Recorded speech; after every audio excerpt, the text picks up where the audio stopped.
here, and today we are reading this book. This book is called What is Love? And it was written by Mac Barnett and it was illustrated by Carson Ellis. What is love to you? I like that. Let's see what this book has to say about love.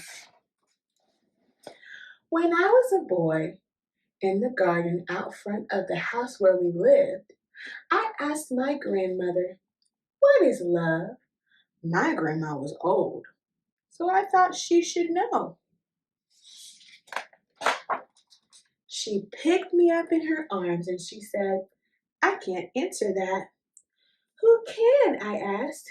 "If you go out into the world, you might find an answer."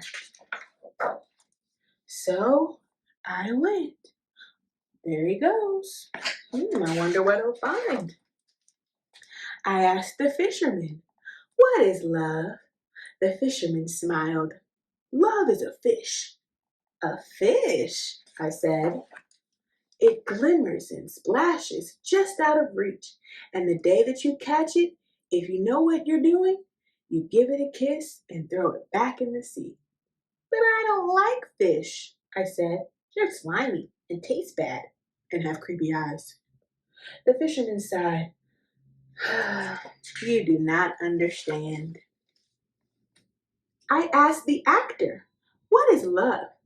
The actor smiled. "Love is applause." Applause? It's the hoots of the crowd, the sound of their hands. You stand in the footlights while they all scream your name. Sometimes they throw flowers. At this moment, you know you exist and you are seen. "But the crowd leaves," I said. "They go home." The actor sighed. You do not understand. I asked the cat, "What is love?" The cat smiled. "Love is the night." "The night," I said. That sounded all right. But before the cat could explain, a dog chased it away. "Wait," I said, "stop. What is love?" The dog looked back and said, "This." Oh my goodness, what a silly puppy.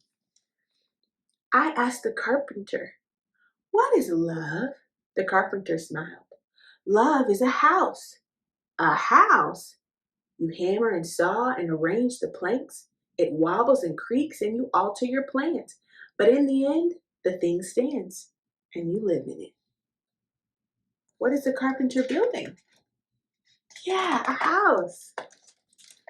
I said, "I'm not allowed to use hammers. Once I busted my thumb. I don't mean a real hammer, and I'm not talking about your thumbs. They got busted real bad." The carpenter sighed. You do not understand.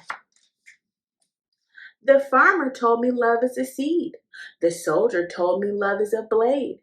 But the cart driver said no. That soldier told me love is a horse. But the cart driver said no, it's a donkey. Love seems to mean a lot of different things to different people. Let's see what he continues to find out. A sports car, a donut, a lizard, a ring, the first snow in winter, a maple in summer, a grizzly bear, this pebble right here.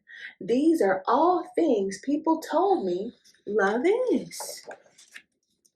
I asked the poet, "What is love?" The poet smiled. "Sit down and I'll tell you," he said. "A list so long it goes on for pages. But I didn't have time to listen to that." "Wait," said the poet. "I have not answered your question." "You sure haven't," I said. The poet shouted at me, "You do not understand."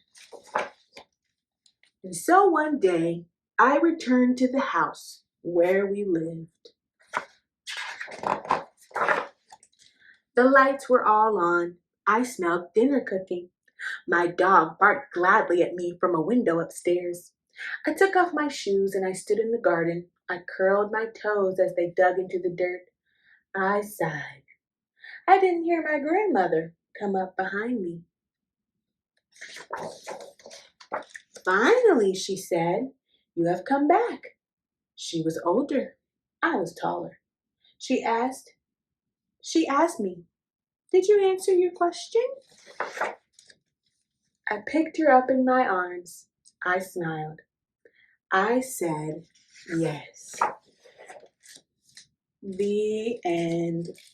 Oh, I think you found out that love is your family and the people around you, and love can also be home. Man, I love that. That was so sweet and pretty funny too. Thanks so much for coming to Storytime with me.